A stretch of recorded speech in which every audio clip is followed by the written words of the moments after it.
Climb into your heart on twisted. Cowboys swings, makes one throw, deep left center field. Mullins looks up, and it's out of here. Ya tu sabe quién es. It's your boy Rasheed McDonald, and welcome back to the Mets recap at noon. The Mets are 4.5 games up on the Philadelphia Phillies in the NL East, about 6.5 up on the Atlanta Braves, who are in third place in the NL East, sitting comfortably at the moment.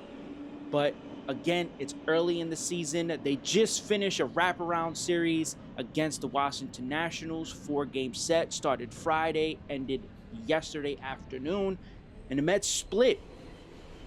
They won 2, lost 2. We're going to get into all the analysis. We're going to recap that and have your reactions. But first, ya tu sabe, let's get to the highlights.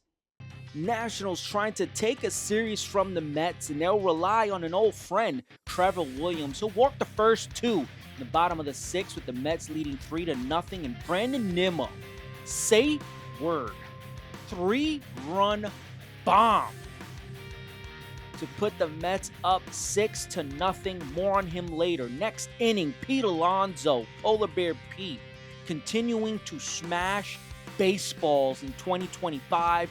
Will drive in a run, and then Brandon Nimmo, bases loaded, nowhere to put them, but no problem, unloads the bases. Grand slam for Nimmo, 7 RBIs, and there's more to come. Top 8, bases loaded again. Blow! Nimmo looking to get the franchise record in RBIs in a single game. 2 runs will score, but that final run won't come to score because of the Carom. Mets win the ball game. Tonight, David Peterson will be taking the mound for the New York Mets, and he's going to look to get back on track. His last couple of starts haven't been top-tier David Peterson like we had last year, but still has been solid for the Mets this season, so he will take the mound, and he's going to go up against Eduardo Rodriguez, who, again, is someone that the Mets should be able to handle, but at the same time, the Arizona Diamondbacks are a good team, a team that is in a very good division, and is an opponent that you cannot take light. Why? Well, the answer is pretty simple. Corbin Carroll has been one of the top performers offensively for this team, and this is also a team that has a slugger of a third baseman in Gino Suarez. So, again, this is not a team to take lightly. This is a team that you have to take serious, and I'm pretty sure that the Mets are going to take serious. And it's also a team that they were able to knock out of the postseason contention last year. And so they're going to look to kind of get back at the Mets for that, kind of show them that they deserve to be at the top of the food chain. The Mets are coming in to this series with the National League's best, no, not just the National League, Major League Baseball's best record of 20-9. And there's a lot more that comes with this Mets offense, right? That comes with this Mets team in general. So let's get into the recap. Over the weekend, the Mets played a wraparound series against the Washington Nationals that started Friday, ended yesterday afternoon. And while they should have really swept that entire series, and their winning streak should be in double digits because they swept the homestand heading into DC, it's okay, right? Because sometimes you need a reality check, and that's something that the owner mentioned in his statements and his comments after the Mets swept the homestand, which it's okay. It's understandable. You know, sometimes teams, you know, they come back to reality, but they don't let the moment get too high or too low. And that's exactly a dose of reality that this team got, right? The bullpen has been flying by so far, but again, April has been a heavy workload, and that's understandable. Pitchers are just getting back into the motion, and the Mets went with the strategy where they're not going to extend pitchers past a certain point, and it's worked, right? So you cannot fault them for that. They've done a good job. The results are in the numbers, right? Plus 50 run differential for this offense is nothing to smile about. It shows that this team is not a fluke. It shows that this team is not just, beating up on bad teams, though they have faced a lot more teams under 500 than usual. But that's fine, because guess what? Sometimes when you face these teams, you have to beat these teams. And that becomes difficult, because you get pulled into some trap games. And that's exactly what happened to the Mets over the weekend. But it's okay, right? Because one of the examples of how this isn't a fluke is 137 runs scored is the most in the National League East, and 6th in the entire National League, and 9th in Major League Baseball. So that right there should tell you everything you need to know about this offense. And one of the things about this Mets offense is starting to really turn the corner, really look good for everyone. It's Mark Vientos. Over the last 6 games, he has a 6-game hitting streak, batting .375, slugging .429, OPS over 1,000 with 8 RBIs. This is the Mark Vientos that we know. This is the Mark Vientos that we saw. He's earned the benefit of the doubt, which is why Beatty got sent down. And this is something that, maybe when Beatty does come back, we're going to get a Brett Beatty that is completely different. But sometimes you need that reality check. You need to get smacked in the face with reality before you could really start to turn that corner, right? And that's huge, right? And then let's look at over the last 13 games. Right? Because we could talk about the 6-game hitting streak, but over the last 13 games, Vientos is hitting .320 with 3 home runs, 13 RBIs, and 11 runs scored. Consistently hitting for power. That is the Mark Vientos we know. And what else? It's going the other way. That's something that, JD Martinez helped him with last year, going the other way, heading in that direction, and he's doing that again, and that's beautiful. Juan Soto, who we all love to talk about, the $765 million man. And leave the guy alone. Another great series for Juan Soto. He went the other way yesterday. You saw a little bit of the shuffle over the weekend. Don't let this man wake up, because if we let him wake up, the league is never going to be the same again, because the Mets are on fire. If Juan Soto joins the party and he really starts to assert himself, he has not asserted himself into this lineup. He's been inserted. He's been doing what he needs to do to get by, just getting the wins, right? No knockout punches, no submissions. He's just been getting the decisions. Once Juan Soto start knocking people out or submitting people, it's over. So be prepared, because when that guy wakes up, oh boy. But let's take a look at what he's done. 3 multi-hit games. Batting average back up over 250 at 2.257. And then an OPS back over 750 at .788.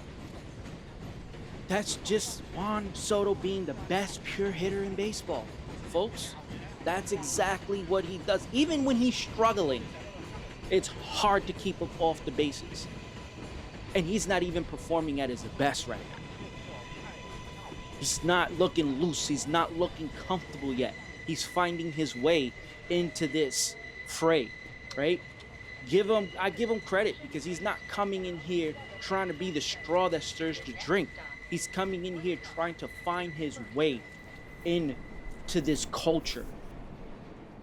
The locker room has accepted him, and that's beautiful, but he hasn't announced himself yet.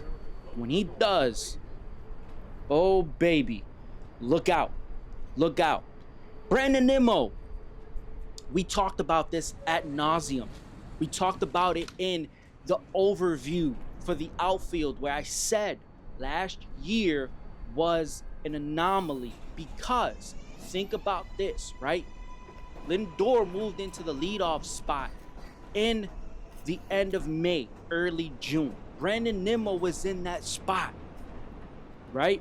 He's been in that spot for a long time. He's had to adjust. It was an adjustment for him, as it was for Lindor. Lindor adjusted better. Nimmo took time. And his approach, very different. In the past, he was that, working the at-bat, 10, 15 pitches per at-bat. I mean, he was going deep into at-bats, pesky hitter. But once you move into that 3-hole, that 4-hole, that, where you have to drive runs in, you can't be as patient as you were before. You have to be more aggressive. And that's the approach he took. More aggressive, swinging at first pitches, swinging in favorable counts, but he's probably just swinging to make something happen, hitting for that extra base hit, hitting for power.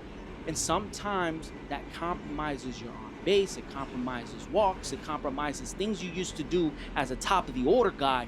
Now you gotta, change yourself into being a middle of the order guy. And for some people, it's like, well, no, just continue to do the same thing you were doing before. No, it doesn't work that way. It's completely different when you have ducks on the pond and you have to drive them in.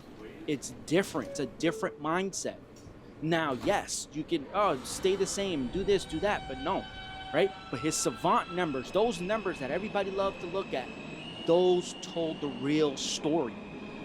Those first pitch swings and those swinging in favorable counts, but he's hitting it right at people.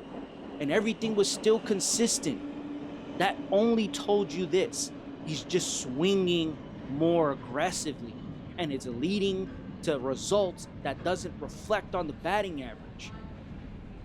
Eric Cohen talked about it. I talked about it. But yet, fans decided, nah, I don't like this Brandon Nimmo. His at-bats are disgusting. His at-bats are nasty. I'm getting sick and tired of this. But the minute those hits started to drop, like yesterday, put some respect on his name. Come on, dog. What are we talking about? We've been telling you this from the beginning. We've been saying this to all the Mets fans from the beginning. I've been saying it from the beginning. Hey, it's a process. He is transforming into a different hitter because he has to. Hitting where he's hitting, he has to.